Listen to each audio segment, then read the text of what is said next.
All right. Welcome to another edition of the Red Pill Diaries. I'm your host, and guess what? He's your host also. So this is Rashid, and we're about to chop it up. And we call this the evening news breakdown because we're going to be talking about the latest news that just came out today or yesterday or something like this. So since Rashid has been MIA because he had some important, very important things to do behind those doors, and I am now becoming his dependents. Rashid, I am now one of your dependents. I need you to uh, I need you to start it off because I always start it off and I don't want to hog the show. I want you we could go on something that you want to talk about real quick and then we'll get it going. Well, the latest thing in the news that two media icons got the can today. And tell them which two media icons got the can. Tucker Carlson and Don Lemon. Both of them got showed the door. Yeah. Uh, you know, I knew Don Lemon was going to get after his usefulness was up for this agenda that they were pushing. I knew he would get the door.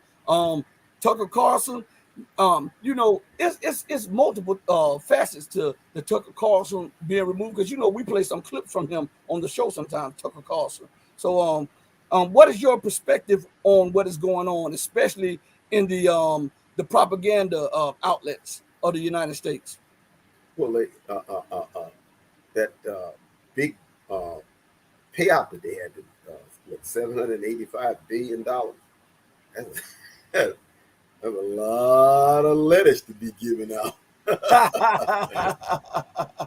Yeah. I mean, I think Dominion could have went to the trial and got more from it. But Yeah. they paid and settled on it. That, like I said, that's a lot of money to give out. And Tucker was the one who was pushing it. So somebody got to be the fall guy. Right. And somebody got to pay, and he was the one that paid. Yeah, but I think it's much more to that because I believe it's a dynamic that most people don't see.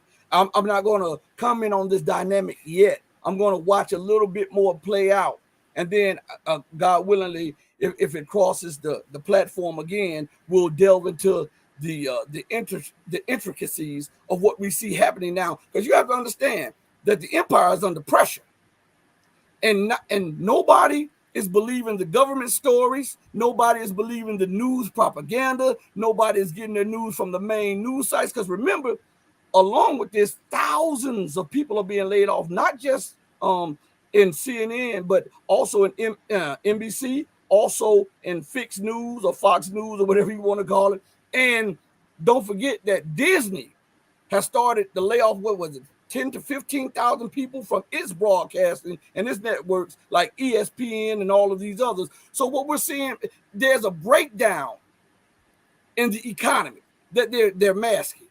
There's a economic collapse that is underway. We're in as I continue to tell people, and I try to convey this constantly, we're in a global depression, but we're especially and specifically in an economic depression here in the empire in America, and they're trying to mask it as best they can. If you look at the situation from a consumer perspective, you're getting less, paying more. It's taking more dollars to get less goods.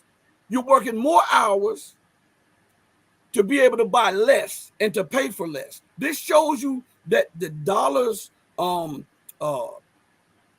value is constantly being destroyed, and it's showing you that now that it's taking more of those dollars to get some of the goods and smaller products, that we're entering into a state of total and terminal collapse. Think about this. This has everything to do with the global South and the BRICS nations and the BRICS Plus and the Shanghai Cooperation Organization and the Eurasian Economic Union and the African Economic Union and the ASEAN Union and the South and Latin American Union, Economic Union, as they continue to pool their resources and unite outside of the dollar, the pound, and the euro. What have we said? That dollars will start coming back home, and this will cause inflation, or what people term hyper or super inflation. We're seeing this when I was talking to um, my children the other day, and uh, one of them had some Neckos. I don't know if most people know what Neckos are, but Neckos. I remember as a kid, you could get Neckos for a huge pack for like 5 cents to a dime. The Neckos are $1.25. You know, and this shows you the depreciation of the value of the currency used to purchase the Neckos. You understand? Or they they inundate you with such propaganda to make you believe that all is well.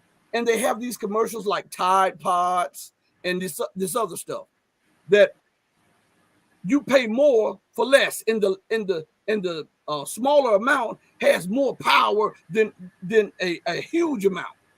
This is conditioning. This is mental conditioning for what is going on. You see the cans of soda or water have the bulge at the bottom, like the curvature at the bottom, to mask them taking more out.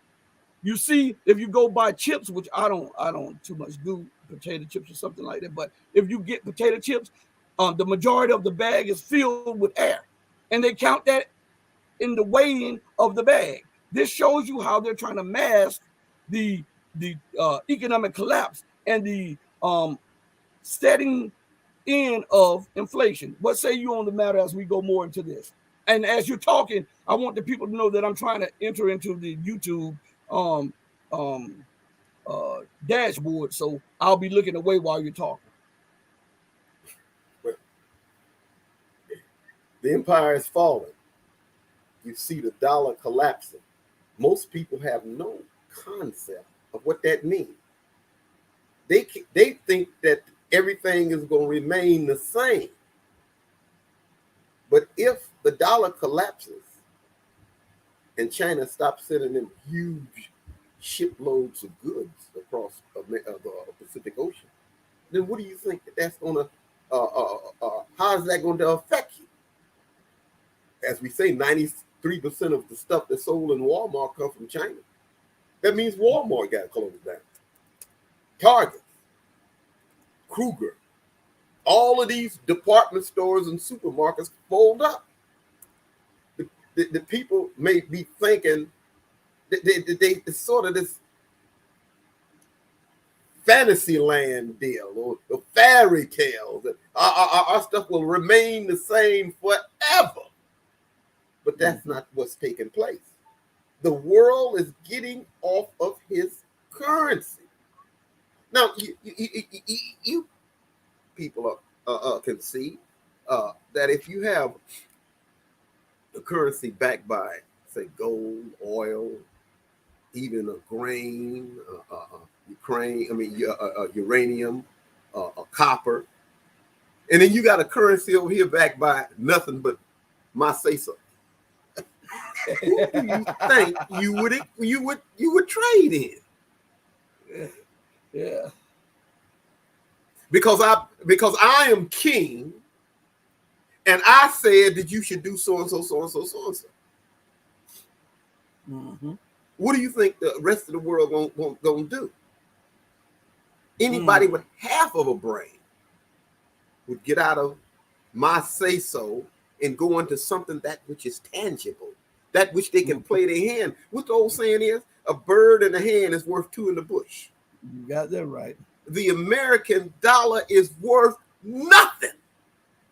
Same thing with the euro. What do they say about the Federal Reserve?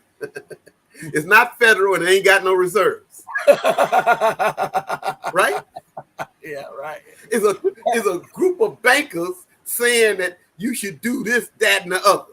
Now, they've been good enough to keep their currency floating with the old shell game for many, since Charles de Gaulle made them get off the gold standard. From that point until now, They've been putting it on a credit card. Mm-hmm. Now you know yourself. How long can you live off a credit card? Once it's gonna come a time when that's gonna hit that limit, and then your borrowing will be kaput.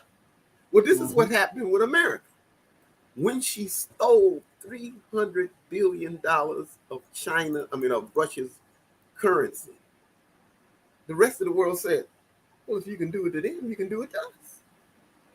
And so that made everybody else go by the self-preservation. Well, I can't keep my money in their currency because hell, they may steal it from me. So what's that's going to do?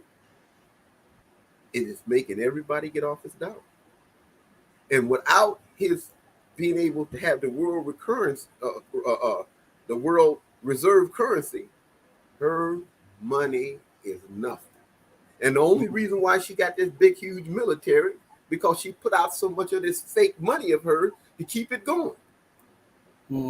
That's going to come to an end. People have no idea. The fall of the American empire is right upon us. And the rest of the people keep you some movie or some sports or some foolishness. How big Kim Kardashian's buddy is. I mean, get you concentrated on something like Scott Ritter said. The basketball champion, he said, means nothing, which it don't. Right. I don't care who wins. Whoever wins, it don't benefit me. Yeah. But that shows you the state of disrepair that the American empire is in. Now I brought up something to you guys as we were talking at the beginning of the show about Disney. Now I found the article, and that was another thing that I was doing. I was looking for the article, and the headline is this: Disney begins largest wave of layoffs targeting thousands at ESPN, parks, and other divisions. Now, this does not sound like a booming economy. Now, remember, Google, the largest global search engine, has also initiated a huge amount of layoffs, right? Twitter has initiated a huge amount of layoffs. Well, he came in and fired up everybody. Yeah, Facebook has initiated a huge amount of what? Layoffs. And we look at all of these tech companies, all of these banks that are laying off, and they see something that they're not telling you, because if they tell you, then they won't have a leg up on you. I was reading an article the other day to show you how corrupt these people are and how much they don't value their workers, they don't value the public, and they don't value the whole of the American populace. Before that, SVB, Silicon Valley Bank. Silicon Valley Bank, that's what it's called, Silicon Valley Bank. Before it went up, they said there was 6 to 8 U.S. congressmen unloaded the stock a couple of days before it went under. So that means that they had to have some type of inside information that the bank was about to go under, so they pulled their assets out. Well, they have a free get out free card for the people in Congress. You see, they can do insider trading. Yeah. And let you try it. They throw you up under the jail. If they see something going on, they can pull their money out. But for the general public, you can't do it. Because it's illegal if you do it, but it's legal for them, because who is the queen of insider trading? Nancy Pelosi. Her and her husband, they are the king and queens of insider trading. But for the average Joe and the average Joanne, you can't do it. It's illegal. They don't view. I continue to say this, and I think I'm gonna keep saying it until it starts seeping in. Those people in power do not respect your intellect. They don't care about your well-being, regardless of how much they trumpet they're caring for your well-being. They care for the big bucks. They care for living a luxurious life and exercising power and influence. And they want to pass that on to their people and their connections. If you listen to this show, today we did a live with Matthew Eric, who's a senior fellow at the American, I think the American University in Moscow. He's also a senior person at the Strategic Culture Foundation, and he's an author of several volumes of books. And he talked about the hereditary, the connection with all of these think tanks and all of these governments, and how they are connected, and how they have a agenda that they are trying to push over on the masses. They don't care about your well-being. And for those of you who are listening, I want to ask you something that's sane, that's sound, and that's common sense. You say you elected these officials to office. Then why the hell do they constantly ignore the will of the people? If they are for your benefit, if you said you elected them because they will do what is best for you, then why do they continue to ignore what's best for you? And why do they continue to ignore your crying out against investing hundreds of billions of dollars in Ukraine, and hundreds of billions of dollars in Israel, and hundreds of billions of dollars to destabilize nations around the globe, when at home over 65,000 bridges and streets are in need of immediate repair? Not repair 10 years from now, but immediate repair. Hundreds and thousands of people are hungry and homeless. People are underwater in their mortgages, and most people can't pay their rent. If they cared about you, national security, as the old saying is, charity starts at home, then it spreads abroad. But they seem to have all of this goodwill and charity to push the money over there. Why? Because they get kickbacks, and they can whitewash money to get it back to their family. We're watching, as Rashid just said to you all, we're watching the total decline and collapse of the American empire. And what's so significant about this is because, as we've constantly laid out to you, America is the weight-bearing wall, or the weight-bearing pylon of Western supremacy. Because of her military prowess, her political and economic prowess and influence, she is the weight-bearing wall of Western imperialism and Western exceptionalism. And if the weight-bearing wall crumbles and collapses, guess what that does to the entire order that is dominated by the Western world? It too collapses. So we're living in a condemned house under tremendous pressure that is showing fissures and cracks all in the weight-bearing wall load column. What say you, Rashid, as we go in a minute to something? You mean that it's not the garden? It's gonna be something like the Titanic, huh? Yeah, sinking in deep waters fast. Yeah. Medi says, and I can't highlight it at this moment, but I'm going to put it out there because this is a good comment. This Medi says, and people are walking around like zombies, totally oblivious to it all. Now, as I've said, there's this zombie with that feeds upon brains, because see, it has no thought. It is just controlled by the need to feed. This is what the average person is. They are controlled by desires, as Rashid said, for foolishness. There's no serious thought. So they have to take on the mindset of somebody else. So they're into these court shows, and they're into this Kim Kardashian. They're into the sports and all of this stuff. I was looking, while we're talking on this, I was looking earlier today as I was having coffee with my mom, and this football player just signed a $255 million 5-year contract, which totals to $51 million a year. After negotiating it, he had the nerve to say, it's not about the money. It's about championships. You know, I mean, this is crazy. Go ahead, Lamar, the quarterback for the Ravens. Is that who I think he's no, I think he's for the Eagles. I think he's for the Eagles. Okay. 51. Now I want you to understand something. $51 million a year. Think about how that could have been spent to help the teachers who mold and fashion the minds of future politicians, leaders, scientists, generals, um, uh, uh, scientists, doctors, lawyers, everything. Think about that. And But give some go guy ahead, that's running a football throwing the football down the field. $250 million. This is what I'm saying. The priorities of the society, the priorities of the Western world, it is so bizarro. That is why you constantly hear me say, this is bizarro world. In the Western world, this is the bizarro world. If you, they'll tell you this.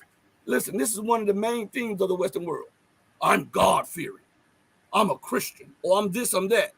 And then when you tell them, hey, look, your book says do this. Well, no, that doesn't pertain to me. That's old thinking. I'm doing such and such and such and such. But they want you to believe that they believe in God and believe in His word, and then they do everything the antithesis to that word and that God. And then when you call them out and you say, listen, I'm going to try to live, but you're a Muslim. How can you tell me this? Well, I'm living it like your Bible says. So am I more Christ-like than you are? You understand? And then they condemn you for not sullying yourself and getting in the muck and the mire of society. The brain, the mentality of the Western world is so out there that they're in 2 or 3 more galaxies away from here. Well, doesn't the scriptures talk about people that do that? Yeah. Claim to be following Jesus, but what did he far say? from it. And what did Jesus say? And on that day, I'll say, depart from me, ye workers of iniquity, for I know you not. That's right. Mm-hmm. So I mean, going around the world doing all kind of evil, wherever kind of there's trouble, he got his hand in. Yeah. Sudan is exploding. You know, he didn't have his hands in it. He go to one side and offer him money and weapons. Then he go to the other side and offer him money and weapons. And while they fighting and knocking the hell out of each other, he come in and say, well, let me solve your problem. Yeah. And then he puts it on his propaganda machines as though those are savages over there. You know, he makes it seem as though all they do is fight and argue amongst each other, and we're the civilized people with no blood on our hands. And they continue to do this in Africa and Asia and Latin America, and they're even doing it in the Middle East and Europe. And they constantly want you to believe that they follow Jesus. Now, when Jesus turned brother against brother and then go in there and cause tens of thousands, even hundreds of thousands of people to be slaughtered because you have this idea that you're supposed to dominate every sphere of every area of the globe. What about this with Jesus? Or between nation after nation because you want the lithium deposits, you want the gold, and you want the silver, you want the gas, you want the oil, you want all of this. They masquerade behind this facade as being righteous and holier than thou, when all they are is causing more hell than anybody on the planet Earth. That's what they continue to do. And this is a key ingredient to the collapse, decline, and the fall of the American empire. You know, would Jesus bomb somebody back into the Stone Age? From what we learn of Jesus of the past, he was a peaceful man. That's right. He didn't commit to going to war against nobody. And since America's been here, they've been at war for all but 9 of the years that they've been in existence. Yeah. And then run around claim to be of Jesus. Mm. And if you, like you said, if you call them to the count on that, they'll get mad. And you become a terrorist or a heretic, or you become a dictator. Can you imagine? Here I am. I go 10,000 miles away from my home and start bombing up people and stealing their land, their natural resources, and raping their women and putting depleted uranium in their soil and stuff, and they are the bad guys. Yeah. And I'm the good guy. Or Rashida, hold on. Or I'm going through your window.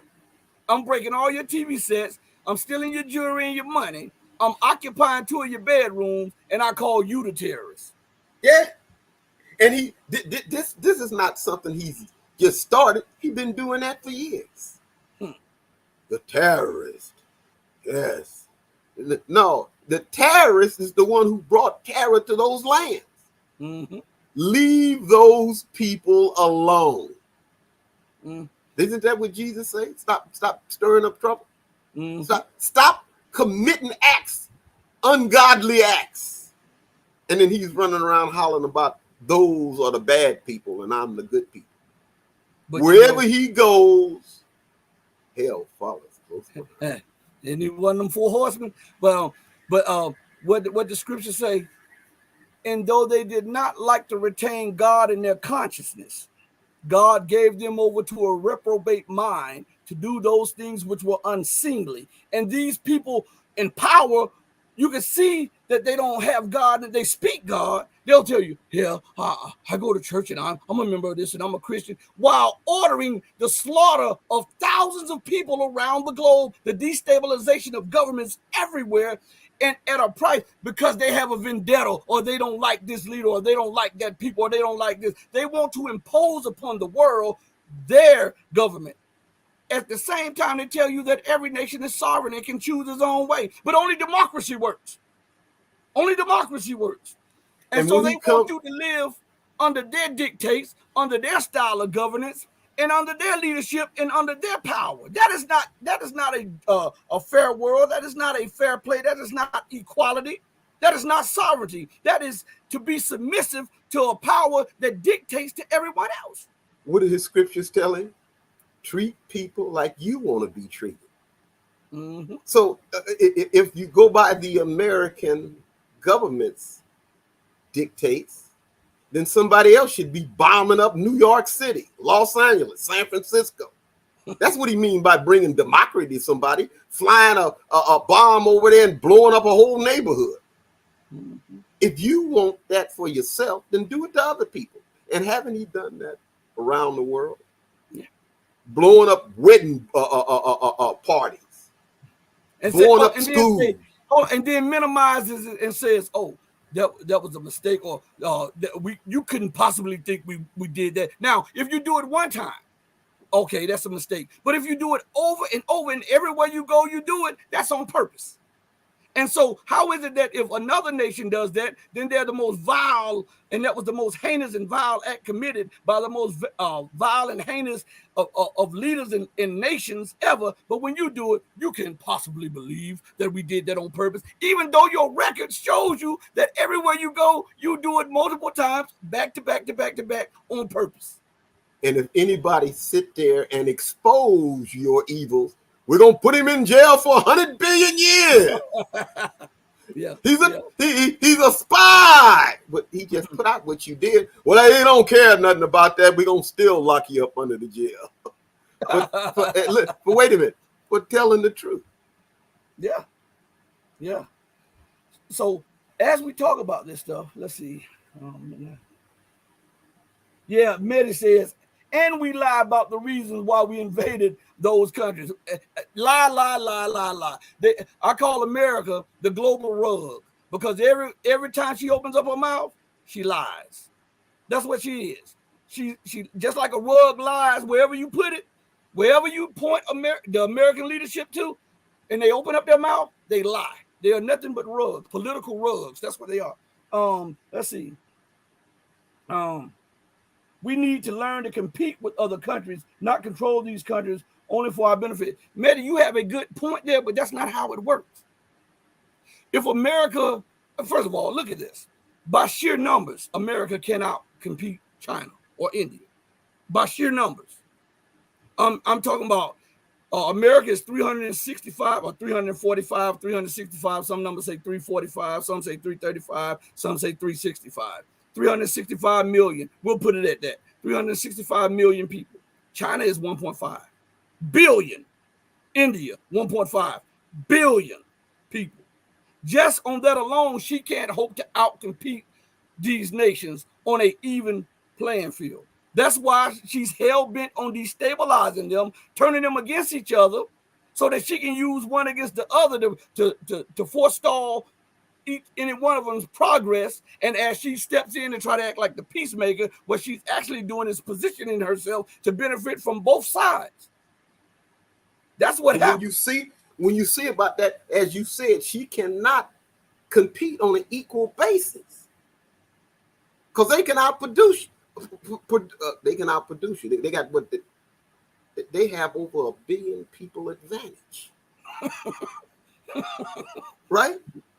So this is the only way she can continue to rule is to keep them off balance. Yes. Stir up trouble, lie, cheat, go to some guy in the government who's disgruntled that he ain't got the position that he think he can. Say, for instance, Sudan, and then pump him with a bunch of money, and then here this cat is hell bent. He'll tear up everybody in the country so he can be leader. I want to be leader. What if the rest of the people know? I don't care. I'll kill everybody. Isn't that just the way the American government? Because most of these people are taught and trained by the U.S., the U.K., and the European militaries. If I can't rule, I'll kill everybody. Isn't that the mindset of the people of the West? Yeah, yeah. So and to prove this, let's go on the back of this, okay? Let's see. Let's go to this clip here to show you. Now, remember, they're still provoking now. I want you to understand something. If you go and look at parts of Iraq where the U.S. and its coalition waged war and they use depleted uranium rounds, some of that area is uninhabitable. Some of the food is contaminated beyond contamination. And you see people being born with birth defects. You look at Afghanistan, you see the same thing. You look at Somalia, you see some of that same stuff. Go ahead, Rashid, and then I'll finish my thought. You have to go outside of the American mainstream media to see some of this stuff. Yeah. Press TV, RT. RT, what's the China CCTV? Yeah, you have to go outside of America to see these things. They showed one child being born in Iraq with one eye, a cyclops with two little corneas inside of that eye. He looked like a monster. But that's that democracy being brought to Iraq. Or the child that was born and had 3 arms. You know, I mean, but these are the effects of the depleted uranium. Now, Russia has warned the West about supplying Ukraine with depleted uranium rounds and tanks that have depleted uranium shells on them. Now, because they said that would be tantamount to using a dirty bomb, but because the Anglo world led by Britain and the United States are hell bent on balkanizing Russia and preventing a opposite pole of power from emerging, they are willing to risk thermonuclear war. If I can't rule, I'm gonna kill everybody. Listen, the Russian president has said it. The chief of the general staff of arms of Russia has said it. The assistant, the chairman, not the chairman, but the co-chair of the National Security Council of the Russian Federation, Dmitry Medvedev, have said it. And then you have Patrushev have said it. The head of the security apparatus, that Russia would deem these weapons used in Ukraine as a dirty bomb given by NATO. Now, common sense tells us that, okay, we can't, if America is realizing we cannot out-manufacture Russia. Russia has escalatory dominance on the European continent and is near abroad. Russia has hypersonic weapons that we don't have and have other kind of bombs that they have demonstrated that we don't have. Their warplanes, those Su-35s and Su-34s, have proven themselves to be superior in combat than the F-35s. Okay, they have the most advanced air defense systems in the world, right? Now, common sense tells us that they haven't even begun to release the main army that was held back on Russian territory. And Russia's telling you that if you do this, you may force our hands to go to war with you. And you're getting beat Your mercenaries, your NATO advisors, quote unquote, are getting shellacked and killed. As a matter of fact, word came to me that a depot full of NATO troops was decimated today by Iskander missile. Okay, now common sense tells us that this is what we're seeing. Let's not escalate. But because I am so hell bent on ruling, and I can't see anyone else in that position of authority, then I'm willing to escalate, because if I can't rule, nobody else should. So I'm willing to take it to world war. And don't forget, my position is falling. Yeah, yeah. Each day, I'm getting a little weaker. Each Right. day, I'm getting a little weaker. And to do this with Russia, see, Iran, I mean, not even Iran, Iraq, Syria, Libya, Ukraine, what's the other one? Serbia, Afghanistan. They couldn't hit him back. In Afghanistan, they had a couple of goats running around and a couple of homemade rifles. They can't hit back. Russia can hit back and hit back hard, real hard. As a matter of fact, Russia can hit harder than America can hit. She got them hypersonic missiles that, what did Scott Ritter say? They can't be stopped. And America, to tell you the truth, she really ain't got no air defense. What they was talking about, that Patriot missile. They say that thing may hit and then it may not hit. The Ukrainians were complaining earlier today. This is what I was hearing in the background. They were complaining earlier today that the Hawk missile systems and the radars that the United States were supplying were totally duds, and the anti-tank missiles were duds, and all of the equipment that most of the equipment that they're receiving is just for cannon fodder. For Russia's just taking it out. Once again, the American industrial complex does not make anything that works. Only thing they are there is to steal. They give you these big old what they talking about, that F-35, what they said that was the worst boondoggle that the gun can't even shoot straight. And it can't fly in rain or thunder or light. And they had one aircraft specialist saying that the MiG-9 can outfly it. Yeah. Now, the only thing that they had was it supposed to have been the stealth where the other planes couldn't see it. But if that was the case, when as I was talking to another brother, when Iran shot those missiles at that Iraq American base in Iraq, when they killed General Qasem, they had some F-35s looking like they were going to go into Iran, and Iran seen them. So evidently that stealth is not really no stealth stuff. Yeah. Once again, it is to rip off the public. They what $800 and $900 billion worth of arms, and damn near none of it works. But wait a minute, wait a minute.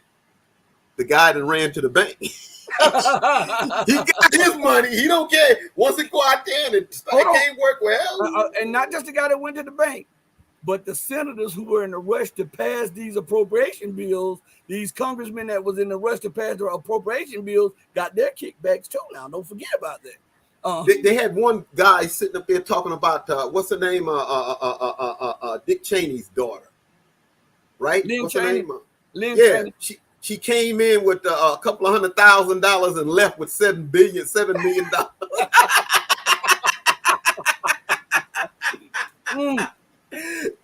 Mehdi says this. He says, I was a tank commander during the Cold War.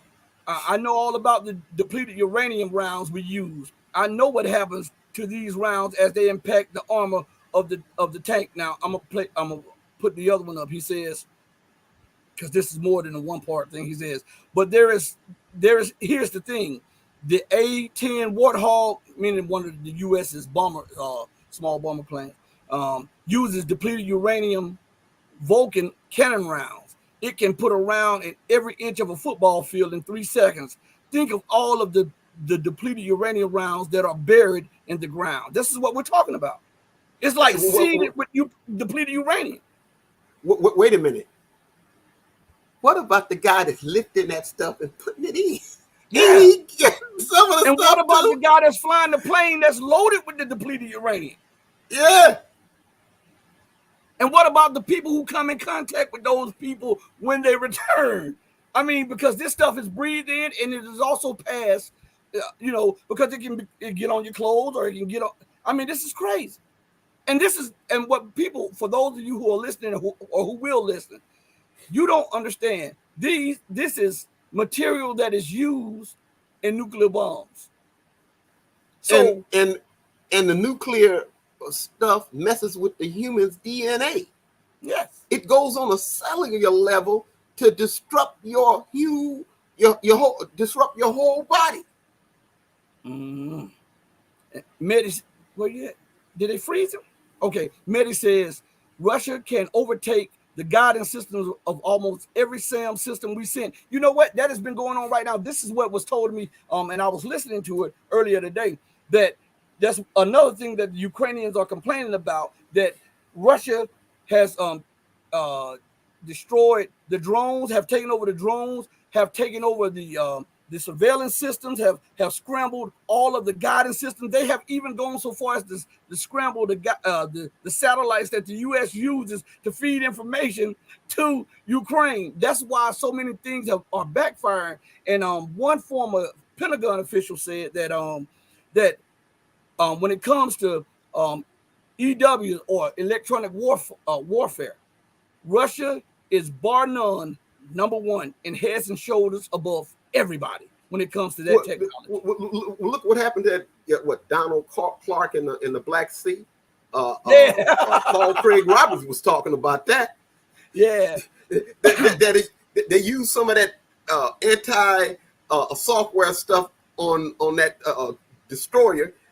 Shut it down completely. Yeah, Donald Cook shut it down completely. It had to be towed back into Turkey.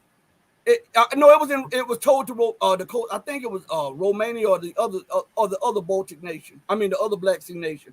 And then it was taken to Turkey. What the United States did, what Rashid is talking about, the United States was thumping her chest at Russia and trying to prove a point that America still has these military advantages over Russia. And Russia sent a Su-25 bomber and some other planes. And the Su-25 bombers went over this at the time the most advanced U.S. warship, a destroyer, and they used the EW systems, the electronic warfare electronic jamming, and shut down the entire Donald Cook warship.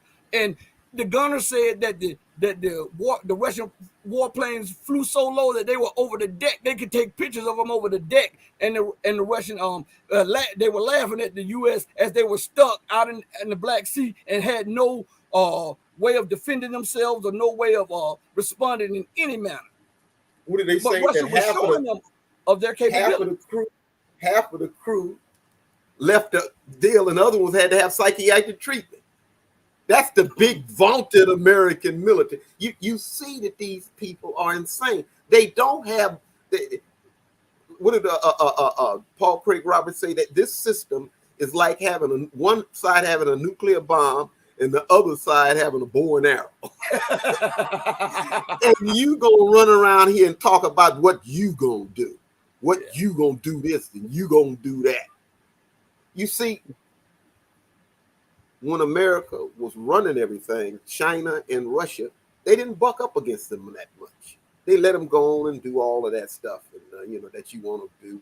And he could, in fact, some of the threats and troublemaking that they even went along with it. Yeah. Remember, Russia and China allowed them to attack Libya, Iraq, and the rest of them. They didn't say too much. But now when the empire is after them, now, it's time to panic then. You can't do this, that, and the other.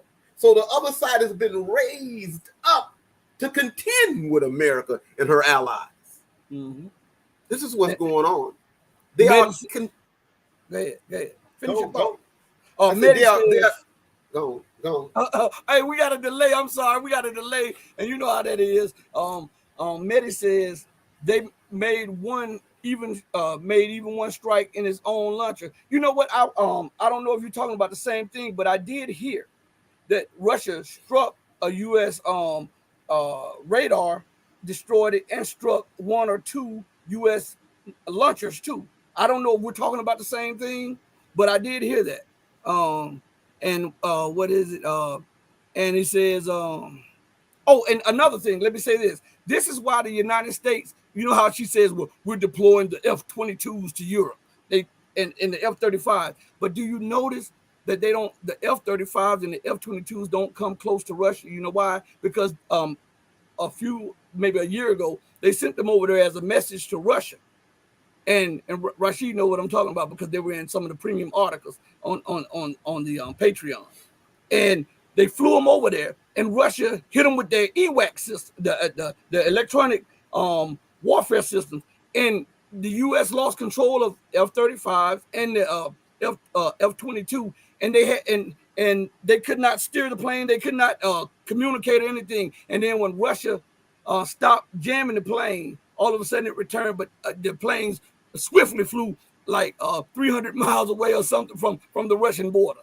So it is so dangerous that if you put the F-35 near the Russian S-400, you got a problem. They don't want it nowhere near. Yeah.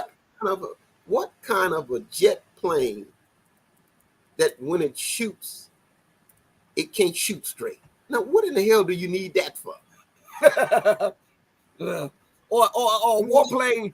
Hey, check. Or warplane that you have to fly it in the daylight, no cloud, and it can't be raining or thundering or lightning, and you spend $2 to $3 trillion to get that plane, and those are the conditions that the plane must fly in. And if the plane get hit, don't look for the ejection seat to eject you out of it. Yeah, they don't work right.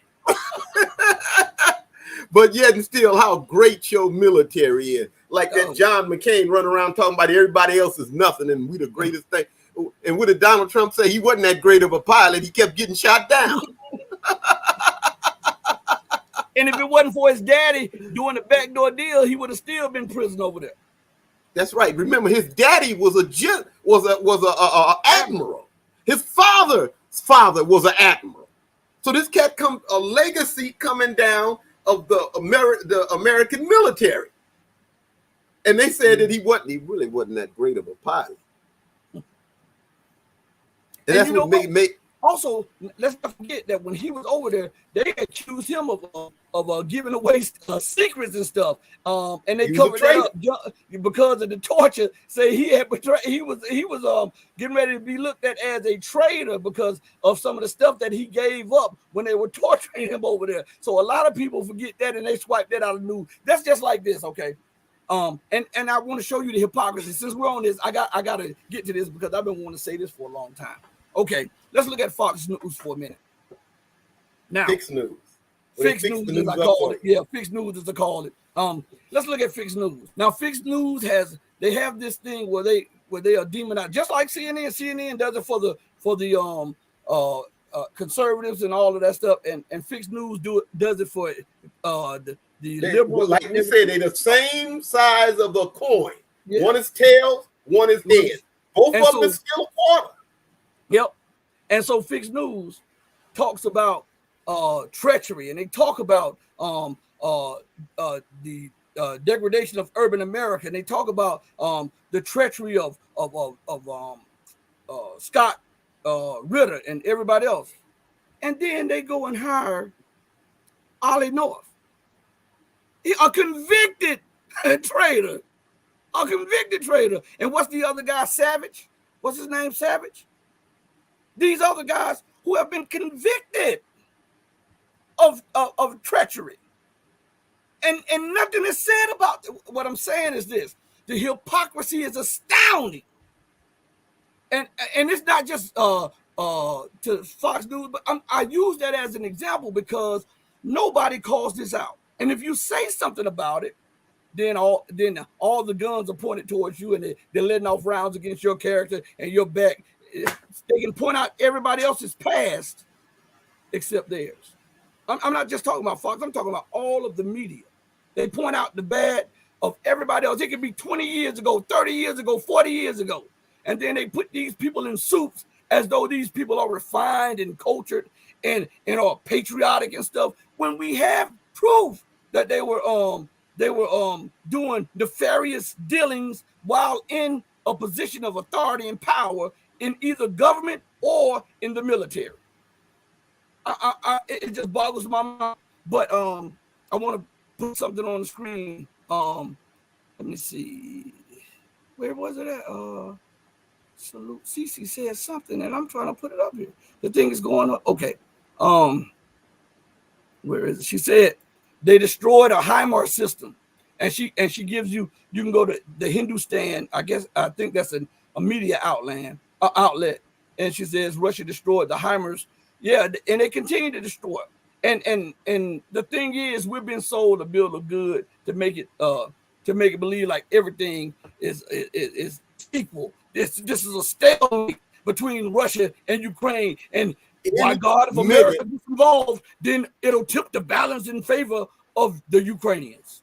Any minute, the Ukrainian army is gonna cross the Russian border, head to Moscow, and hang people on an old yellow tree, old oak tree. Yeah. If you listen to them, yeah, what they had that clown Lloyd Austin up there sitting up there talking about how we've discredited Russia, the Ukrainians have just wiped the floor with yeah. lies. Mm-hmm. If Russia was being defeated, then why did they hold about 20% of Ukraine? And if they wanted to, they could march through the rest of it.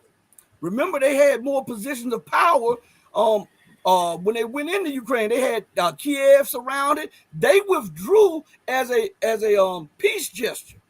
And then because remember, the U.S. and the West was reporting this. They were reporting Russia is about to move on the capital, and Russia has these cities surrounded. They're about to go in, and then Russia pulled back into the United States. The Ukrainians pushed them back through valiant fighting, and there was no fighting on the ground. Russia pulled back as a goodwill gesture, and it's crazy because, I mean, a lot of this gets lost in translation, man. I'm telling you. Let me go. I want to go to a clip real quick to show you where we were on this depleted uranium. And we know that America and England or America and the UK are one and the same. I continue to tell everybody that.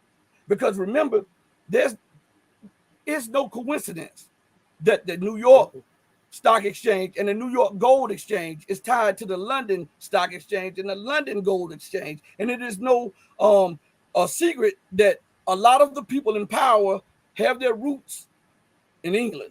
I'm talking about the crown. Go ahead, Rashid, before I play this. Remember, you make it, let's update it. America, England, and Israel, all the same guy. One and the same.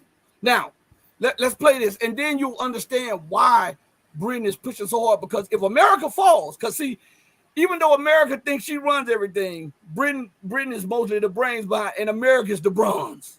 She thinks that she's the brains and the bronze, but we know where most of this comes from, and they're one and the same. But I want you to listen to this clip here, and it shows you that they're willing to push the world towards total war, because Russia has already announced that they would take this as a dirty bomb being used on them. So I want you to pay close attention to this. Depleted uranium ammunition being sent to Ukraine by UK authorities. The hugely controversial move has brought people in London to the streets in protest at the British government's decision to supply Kiev with the radioactive arms. Demonstrators call for the decision to be reversed. The use of the ammunition, which has been linked to numerous health issues in previous conflicts, is designed to be used by the Challenger tanks that Britain sent to Kiev last month. An activist who took part in the protest told us that while mainstream reporting doesn't give the full picture, many people are aware of what's happening in Ukraine. We've organised an emergency protest against sending depleted uranium shells to Ukraine. We've done our best to communicate our protest to as wide an audience as possible, including newspapers like the Daily Telegraph, the Daily Mail, the Sunday Times, and various other newspapers. The activists who are here today have been protesting for 9 years, since the coup in 2014 in Ukraine, asking for the British government to end its support for what we regarded even back then as an illegal regime. Britain has given billions in aid and military aid and economic aid to Ukraine at a time when the energy prices here have gone sky high. People are struggling. A lot of people are aware of the truth in Ukraine, which is quite amazing when you consider that the reporting here is totally and utterly one-sided. They recycle the stories from American intelligence, British intelligence, the Ukrainian regime lies. Well, as mentioned, depleted uranium munitions have been used in other combat zones. Let's go through that. Both the UK, the United States have a history with the contentious weapons. During the first Gulf War, the countries used hundreds of tons of the radioactive substance. And during the Second War in Iraq in 2003, up to 2,000 tons were employed during only a 3-week period.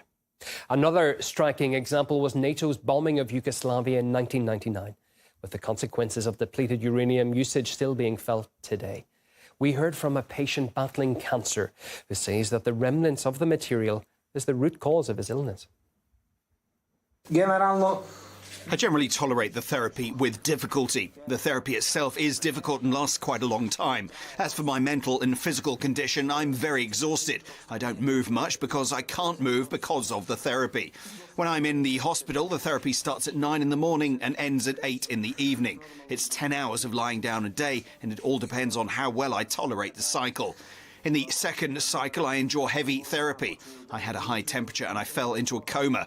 It's a temperature coma, but the doctors helped me, and they told me that it must be so difficult because the therapy itself is difficult and the disease has spread. Cancer has affected the lungs, lymph glands and the main aorta. So I take a lot of medicine. I'm suspected that my illness is a consequence of the NATO bombing. And when I came to Belgrade, the doctors confirmed it to me that the bombing was the main cause of my illness and that it was a consequence of the bombing. In particular, the depleted uranium ammunition that they used to attack us here is the main reason why cancer appears in people. It is not clear to us what it is that affects the body, but the doctor explained to me that these are the consequences that appear after a certain number of years. They told me that I'm young, healthy and strong, and that's why I did not feel anything at the beginning. But later, the body subsides and a lot has accumulated in the body. Our environment in which we live is polluted. So first of all, we want to thank Mehdi for the $10 super chat, and he says, great show, guys. Well, thank you, Mehdi. I want to go back to something before you address what we just saw, Rashid, because I'm going to let you address that because I know you have something to say about that. I want to go back to something. So all one has to do is to put this in the Google search engine. What crime was Michael Savage convicted of? And it says Savage was convicted of 13 counts of violating state statute 1957, governing transfers of criminally derived proceeds. Now, one go to Oliver North and says the same thing. What crime was Oliver North convicted of? And it says his trial opened in February 1989, and on May 4th, 1989, he was initially convicted of 3 counts, accepting an illegal gratuity, aiding and abetting in the obstruction of a congressional inquiry, and ordering the destruction of documents through his secretary, Fawn Hall. Now, these are 2 people who had prominent positions and still are respected at Fix News. Now, let's go further. Rashid, go ahead and comment on the video. Yeah, well, it shows that this stuff is deadly. It gets in the groundwater when you're in your underground water table, right? Your children could be running around there playing and get some of this stuff. There's no way to get this stuff out once it's in. And then he sits back and talks about he want to bring that to the entire world.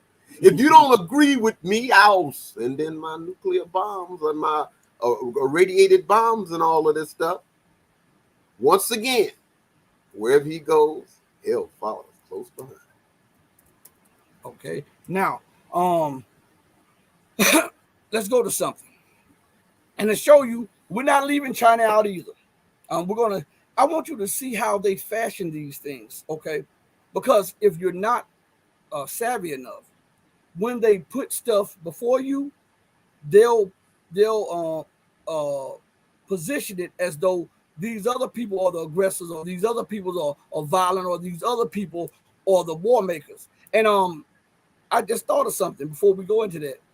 We have super chats now. We've been so, oh my God, I just thought about it. It just dawned on me. So, oh wow.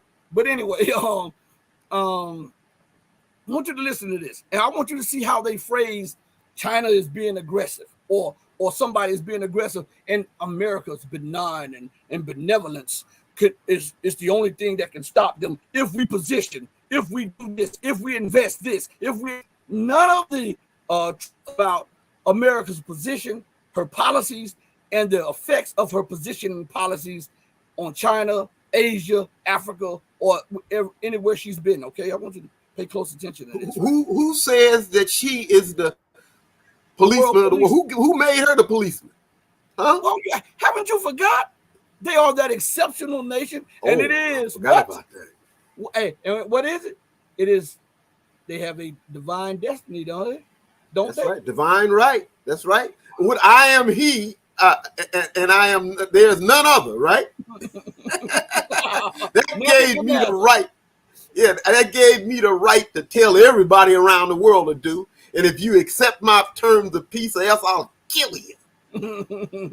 Manifest right? What? Destiny. All right, let's listen to this real quick, y'all. And we'll be right back right after this. All right. The Biden administration dodging questions once again from Fox News White House correspondent Peter Doocy. This time on when the president plans to confront Chinese leader Xi Jinping on all of the aggression recently. Watch. China is setting up police stations in the U.S. There's more proof now that they created COVID. There is reason to think that there were more spy balloons than the White House has said. Why is it taking so long for President Biden to call Xi and tell him to cut it out? We have said over and over again that the president intends to call President Xi. We believe it's important to maintain open lines of communication with China. We believe that it is an important bilateral relationship. Right. The FBI is also warning yesterday that China is using new tactics to silence critics in the United States and influence U.S. policy. Joining me right now is the Atlas Organization founder. He is the author of the new book, Decisive Decade. Jonathan D.T. Ward is here. And Jonathan, it's good to see you. You named the book The Decisive Decade because you say this is the decade that the United States and the free world needs to be decisive on communist China. Walk us through that. What do you mean?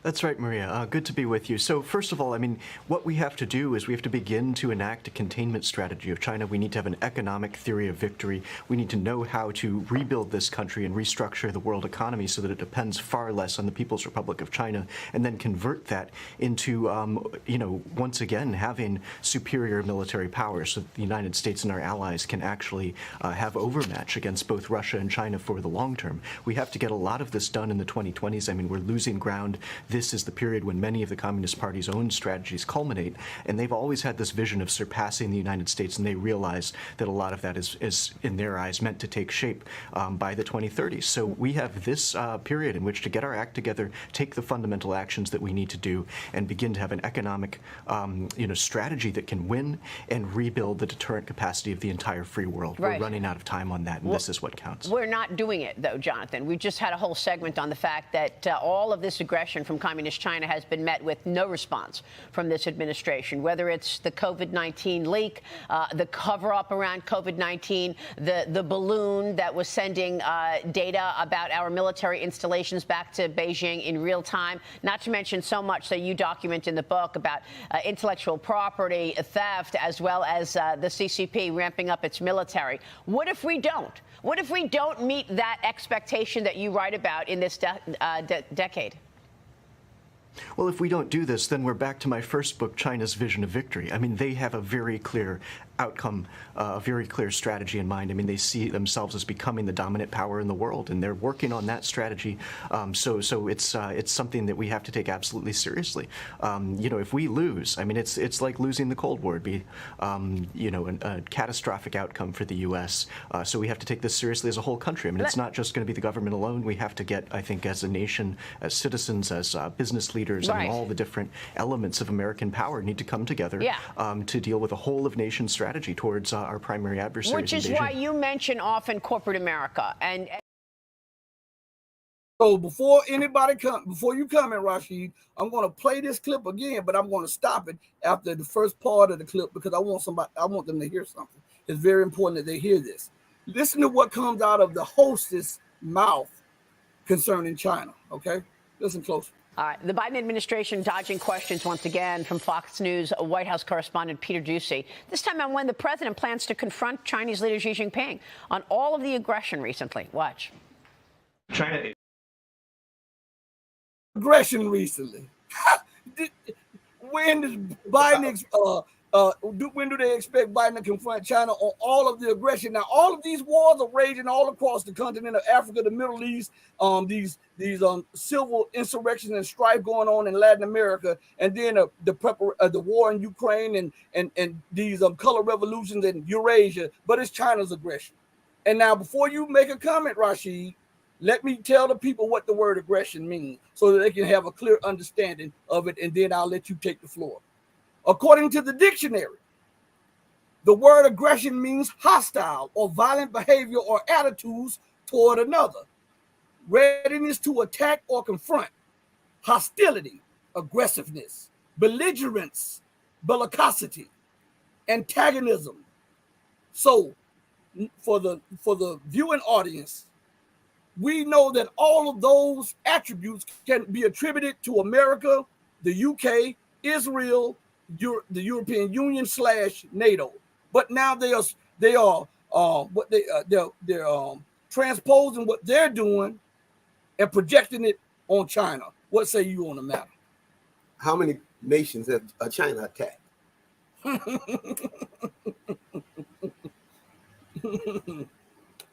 How many nations have China attacked and brought their form of life to them? You see, like we said before, you got all of these talking heads and stuff. You bad, China bad. But you got 25, 30, 40, or 100 countries you done attack. China and attack nobody, but China is the bad guy. And aggressive. Don't forget the word. Aggressive. Right? And you got your warships flying right next to the coast of China, talking about the China's being aggressive. I'm telling you, this is bizarro world.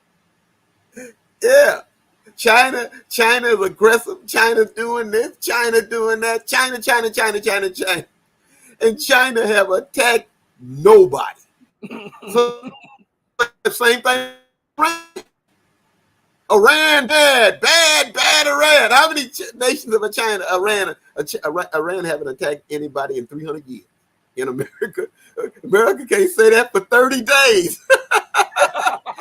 She can't say she ain't attacked anybody in 30 days, not 300 years. But yet still, you sit up there and see it's the mindset of these people. Mm-hmm. I can do what they say. Don't you do as I say? Do as I say, not as I do. Yeah, that's what it is. You do what we tell you to do. Mm-hmm. And then nobody never up there when this woman said that, nobody up there to say, what aggression have China done? Name me any aggression that China have done. I can see you doing the aggression, but China, I don't see what she doing. China ain't got no 900 bases around the planet. You do. China might have one or two. Russia might have one or two. But yet and still you say that they are the bad guys. China don't want you to bring the democracy to China. We done seen what that happened. We done seen the result of you bringing democracy to somebody. Just go look at Syria, Libya, Yemen, Afghanistan, Serbia, Somalia, Sudan right now. Bolivia. We see what your democracy brings. And as we said before, when America talk about she want to bring some democracy to your country, you better run for the hills, or you better stand firm and fight them with every last thing you got, or else your country can be. Have anybody seen the old city of Damascus? It has been destroyed, bringing democracy to it. Not a building damn near left standing. Anybody got any sense?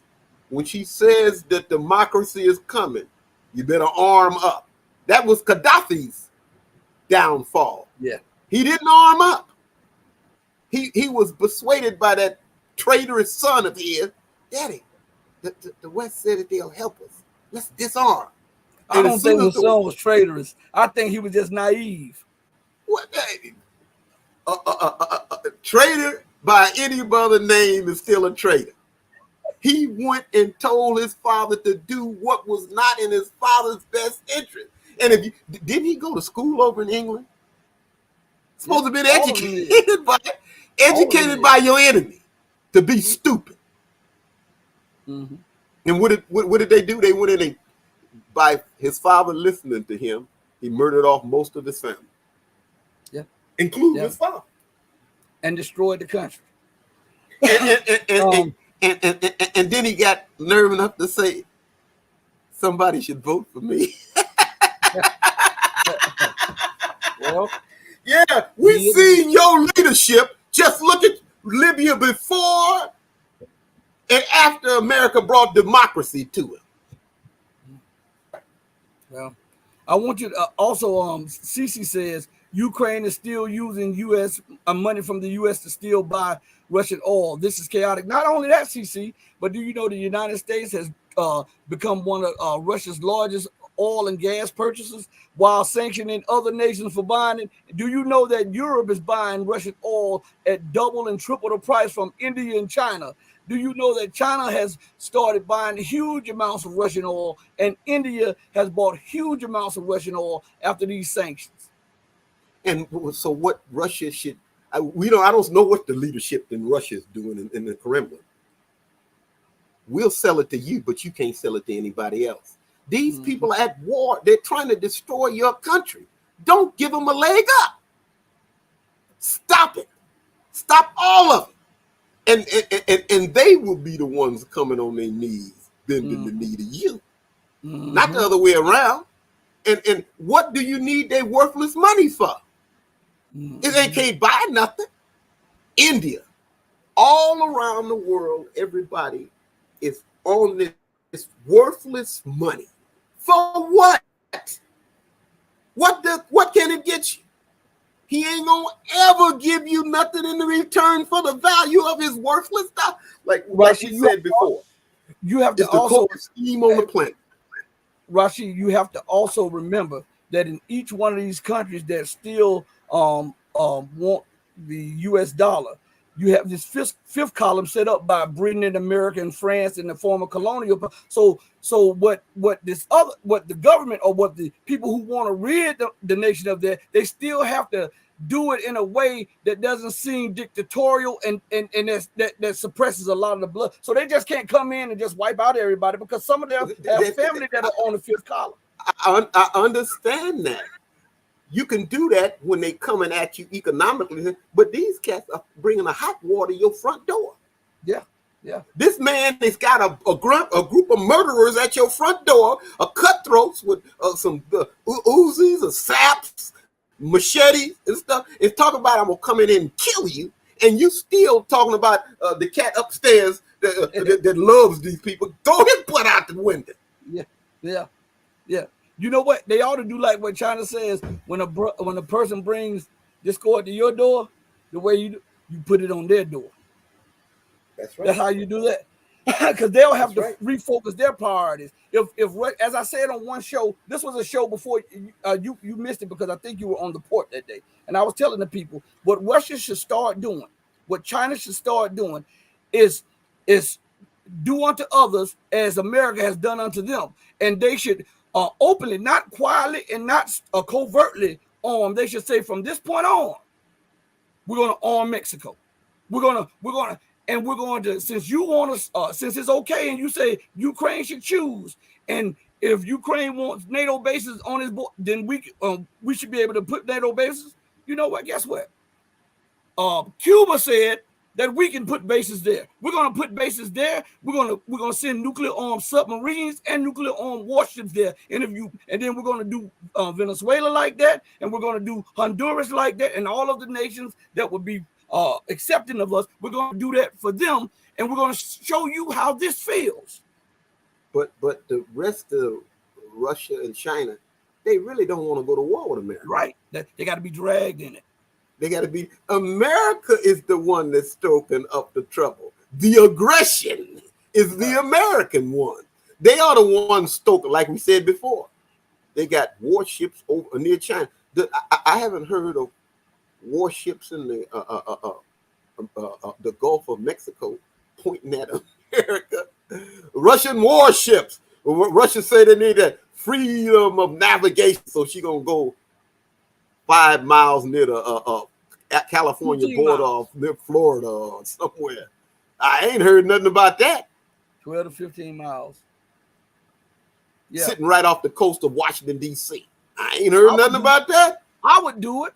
Huh? If I were in there, every time you do, I would escalate to show you, listen, if you want to take this to the brink, I don't want to take it to the brink, but you can't just handle me and my family and my nation in a kind of way. You're going to have to show us some type of respect. And a bully will only halt or will only stop and reevaluate it if you sock them in the mouth. If you hit them twice as hard as they hit you and more times than they hit you. I was talking to a brother today about that very same thing you were talking about. I was talking about like Hezbollah. See, that the Israelis was whipping the snot out of all of the Arab armies over there. And then when Hezbollah hit him in the nose extremely hard, they went back and said, I don't want to fight no more. Yeah. And they bomb up Syria every day and twice on Sunday.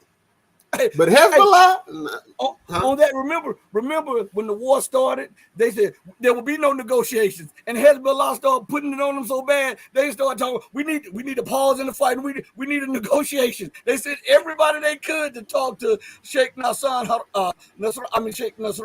to try to pause the fighting because they were taking. And what really embarrassed them is when Nasrallah he was holding a video conference to the people in Lebanon, and they had the big jumbotron screens out there, and he told them, he said, "I want you all to look to the coast over there. We have a great surprise for you." And they were looking out, and Hezbollah shot one of those anti-ship missiles, and it hit one of the Israeli warships, and it had to be like it was half sinking, taking on water, and they had to beat foot and go back, but you don't hear that in the Western media. They had to beat foot to go back before it completely sunk. They were taking it so bad that Israeli we're gonna go in there and wipe them out. One commentator said they couldn't even control a town 1 mile inside Lebanon. And the Hezbollah had even infiltrated into. They were on Palestinian soil, occupied Palestine, Israel. They were on that soil, and this threw the leadership in the military for a loop, because not only was the battle in Lebanon, but now it's in occupied Palestine or Israel now. But that's the way you get respect. That's right. When he comes with a knife, you bring out a gun. When he hits you below the belt, you hit him twice as below the belt. That's the only thing that's gonna get the empire to get the respect of the empire. Mm-hmm. Like Hezbollah and Iran kept telling Syria, you got to hit him back. Mm-hmm. But they sitting around listening to Putin. When he hits you, just wipe it, just ignore it. It reminds me, and I'm gonna tell you a little quick story, an analogy to this. It was about 5 years ago. It reminded me, I had just left Taekwondo. I believe I had just left Taekwondo or Nabar combat, and I was over in the I had just went over to the MMA because I had to do my jiu-jitsu and judo. And this one guy, he fights professionally. He used to fight for a few fight leagues in Russia, and he also fought in Bellator. And this guy, he was a arrogant guy, young guy, arrogant, man. And I would ignore him, because he talked to those kids, the young kids. And so one day he came out of his pocket. He said something to my daughter or my son, and my daughter told me. So the next day, when we were on the mat, I talked to the guy. I said, "Hey, man, I don't even know you." I said, "Do you have a problem with me or something?" I said, "I don't know you." And no, I don't have a problem. I said, and I grabbed his hand, shook his hand. I wouldn't let his hand go. I said, "Well, listen, man, I'm a straight shooter, so let me tell you something. I have a son your age, and I will take you in the middle of this mat, and I will beat the brakes off you. I don't play those games. We're not the two, and I'm not the one. And if you feel any kind of, we can go out to the mat, and we can do it. We're right on the mat. Everybody can move out the way, and we can do this, and nothing is said after this."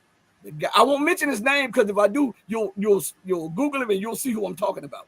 But after I confronted him, he never spoke a word about me again. But that's what you have to do. You have to confront this guy. You got to confront the empire. You have to do that, or else they will continue to keep up in the ante, ratcheting it up, the madness. Yeah.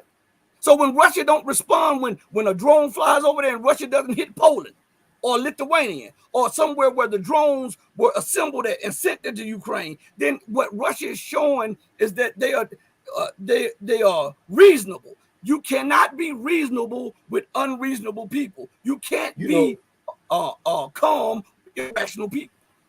I was watching a interview with Paul Craig Roberts, and he was saying the exact same thing you said. By Russia not hitting back, they're showing weakness, and they're making the world more dangerous. Mm-hmm. If you don't confront them, these cats, the next thing you know, they'll be in your backyard with a bunch of machetes. Yeah.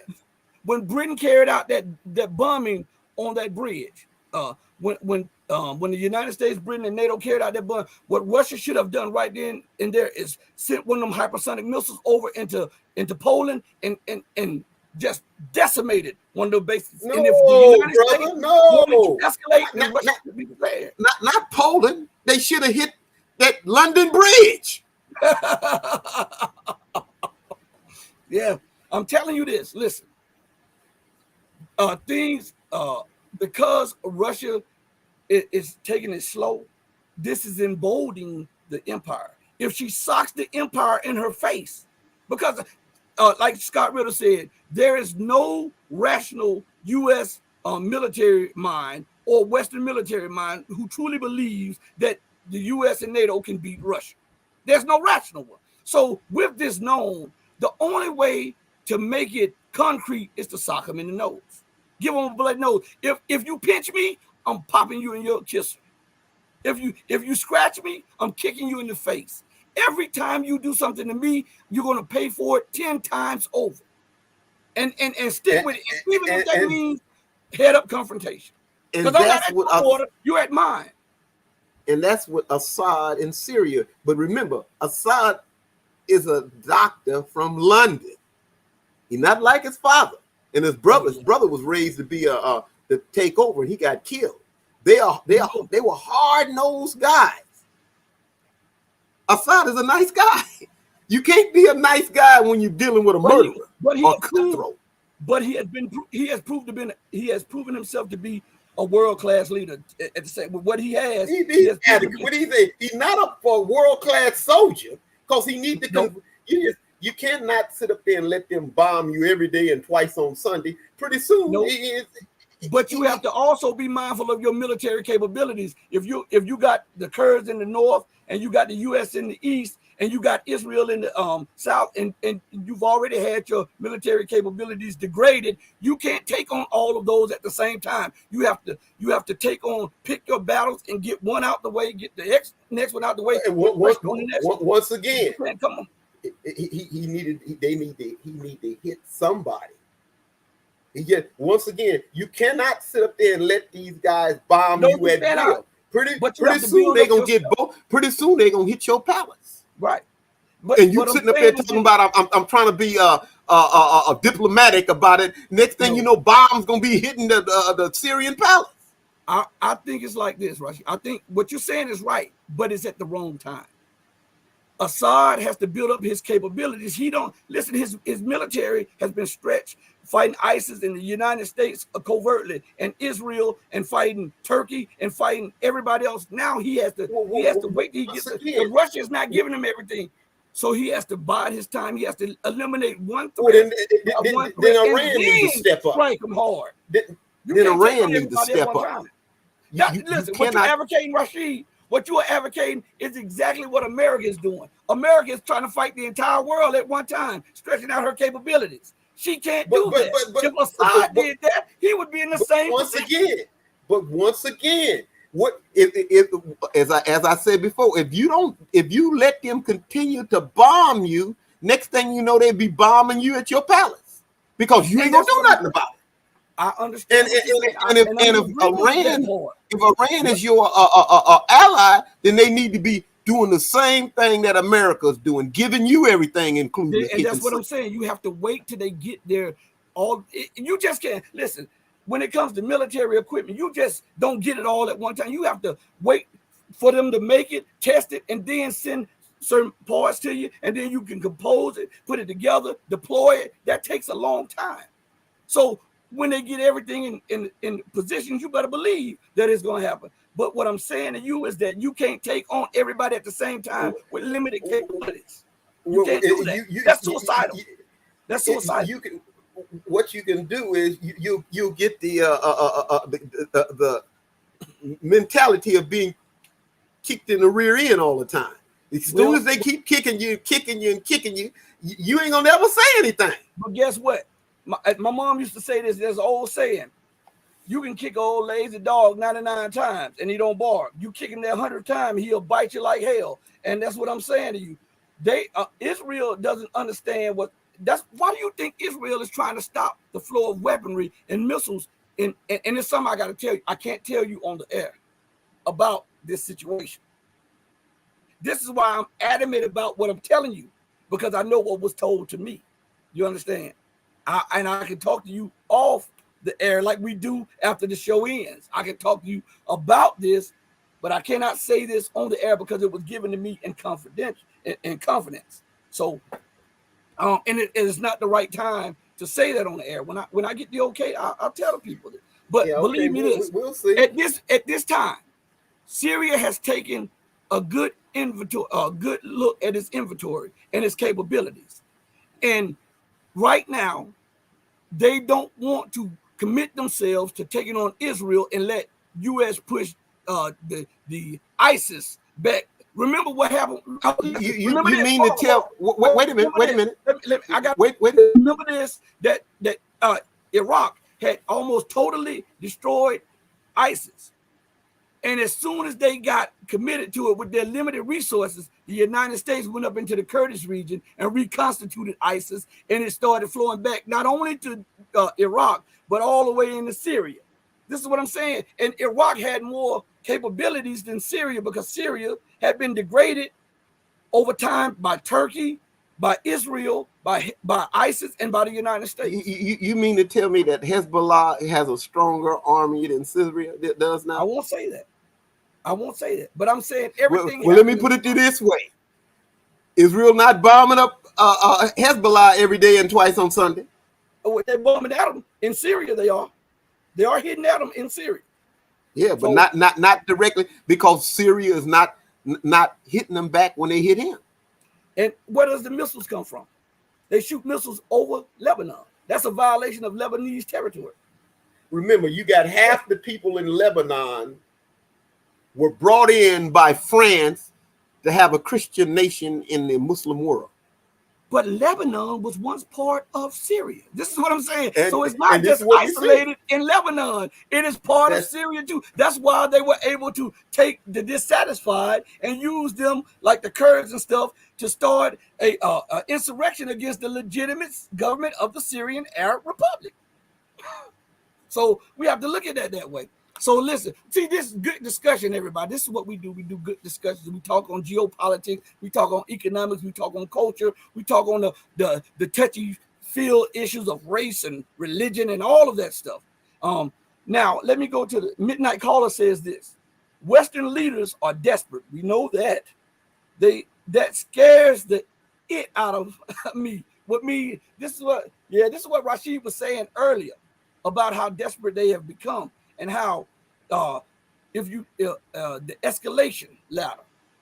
See, if you escalate, you got to be sure that you have enough to keep the escalation going. You don't want to escalate and then they call your bluff, because the next time you escalate, they don't care about it. They're going to go full blast at you. This is the way the empire works. This is the way the empire's horsemen work, the NATO. That's how they get down. So let's go further. And then we'll go to a clip or something. Let's see. Medi says good points from both of us, I guess. It says,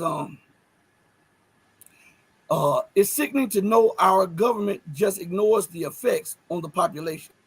Yeah, because if they put it out there, then guess what? They'll be convicted of war crimes and crimes against humanity. So they have to ignore it and just put it as a footnote somewhere. Because remember the Nuremberg trials, right? And how people were shot and hung. The same thing applies. So, as a matter of fact, the United States is so scared about this. George Bush said the International Criminal Court, which how in the hell can you have a criminal court in a place that committed a whole bunch of atrocities against the world? But anyway, the ICC, it was pressure on them to finally start arresting and convicting Western leaders. And George Bush put it out there that if you not only if you arrest us, but if you make it to arrest any American, we would take that as an act of war, and we would use the full force of the U.S. military against where the ICC is. Okay, this is something I'm telling you. The war machine is no joke. So you have something to say about that, Rashid? No. All right, let's see. No. All right, it says who decided. Okay, now I know this is something you want to see because you just said this earlier. All right, here we go. Who decided we were the democracy police? We just had a conference for democracy, as if our government is someone to lecture anyone about democracy. That's your question there, because you just talked about it. Show you that nobody should have listened to anything he got to say. Everything all around the world, who has his hands in all of the racketeering and corruption that there is. What did they had Nolly North and them was bringing drugs into America from South America. How many people in the inner city have a ship, a plane, a boat, a train to bring in stuff from Latin America? You see the cat running around here talking about he a crack dealer or a cocaine dealer. He ain't got no airplane. But yet still all of the drugs and stuff is in the inner cities. And what Alidor said, they brought the dope in here to raise money for the CIA to do clandestine operations. So they flooded the inner city. This is what I'm saying. This is what, when I talk about the crime and the violence in the inner city and in suburban America, and I get kind of frustrated with these pundits and these people who speak across all of these platforms. They leave out that part. They leave out Tricky Dick, Richard Nixon, about how he said that he wanted to flood the black communities with drugs and then have a war on drugs to demonize and vilify urban America, because he wanted to wage a war against urban America. This is what Tricky Dick said. And these retired generals and these people in official capacities, when they talk about the violence, they leave out the main parts of the violence. What's causing it? How does this stuff get here? If there's no drug factories, you got houses. But if there's no drug houses, no storage depots for the drugs in the inner city, if there are no, listen to me good, there's not one black-owned gun manufacturer in the United States. Not one. Now explain to me, if that is the case, how is the inner city getting flooded with drugs and guns? Explain that to me. Yeah, yeah. This has to be a concerted effort by some people who have access to those things, and they have to put an effort into to push the drugs and the guns there in order to get a certain effect, so it suits and benefits them and their cronies. This is what I'm saying. This all gets ignored. They had one of these gang leaders said that there was a trailer full of guns left in his community with the lock off. And they go in there and find all of these weapons. And wow. And the next thing you know, he's shooting up his neighborhood. He ain't going shooting up no rich people's neighborhood. Same thing with the methamphetamines and the crack and the cocaine and the heroin. All of these things, not one of the people in those neighborhoods have the money to bring them in. Mm-hmm. Yeah, they're talking about the China should stop sending methamphetamine. Somebody had to be paying for it. Don't tell me some little food crack dealer is ordering something from China. Mm-hmm. He can't go on the internet and buy no shipload of methamphetamine from China. Hell, he probably don't even know how to spell China.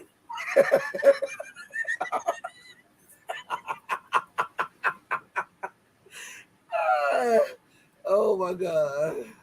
Oh yeah. Yeah. So yeah. On that note, let me read something to them. This is from Equal Justice Initiative, and you can Google this anyway. But I just randomly picked one, but you can Google it. But it says Nixon advisor admits war on drugs was designed to criminalize black people. Now stop right there. If that is acknowledged openly, right? How can these pundits and all of these well-respected prognosticators across all of these platforms conveniently leave these points out when they're talking about the lawlessness in inner city and the lawlessness in parts of suburban America and parts of urban America? How can they conveniently leave this part out? Let's read a little bit. It says, after President Richard Nixon declared a war on drugs in 1971, remember he also took the world off the gold and silver standard at this time too, so he needed distraction. Okay. It says the number of people incarcerated in American jails and prisons escalated from 300,000 to 2.3 million. Now, I want to make this point. America comprises 5% of the population of the planet Earth, yet it comprises 25% of the total prison population. Make that make sense? If that was not a concerted effort for that. Let's go further. It says this right here. Now, I just Googled it so anybody can do this. It says this, half of those in federal prison are incarcerated for a drug offense. 2/3 of those in prison for drug offenses are people of color. Disproportionate arrest, conviction, and sentencing rates for drug offenses have devastated communities of color in America. Between 1980 and 2011, arrests of African Americans for violent and property crimes failed. Listen to this. Listen to this part. Between 1980 and 2011, arrests of African Americans for violent and property crimes fell, but dramatically rose for drug offenses. As the Washington Post reported, African Americans are far more likely to be arrested for selling or possessing drugs than whites, even though whites use drugs at the same rate and are more likely to sell drugs. You hear this part?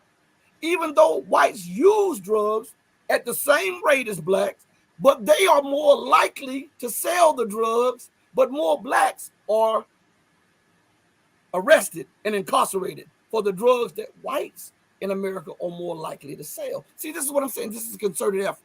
So let's go a little further, and then we're going to get back on the geopolitical thing. But I want to prove to you that these people in power are insane, and they go after the black community, then they go after the brown, they go after the red, they go after the yellow, and guess what happens? After they chew up all this, guess what happens?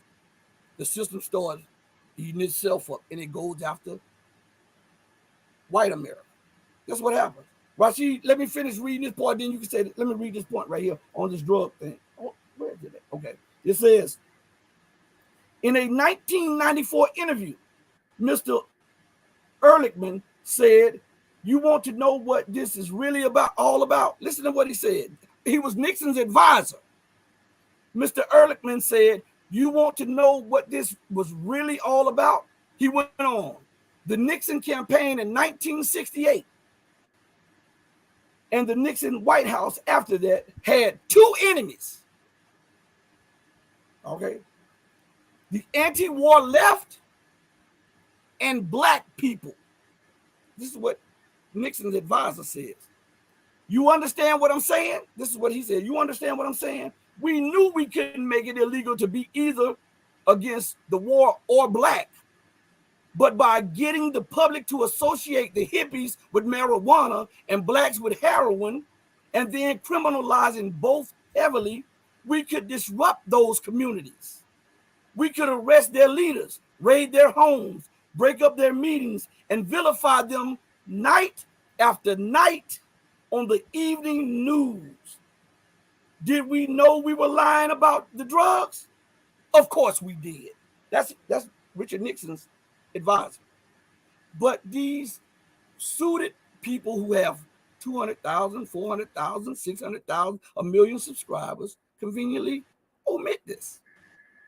The guests who have been in the military or been in government conveniently omit this when they talk about lawlessness, violence, drugs, and guns. They omit those, and you cannot get to a solution if you never address and then quarantine the problem.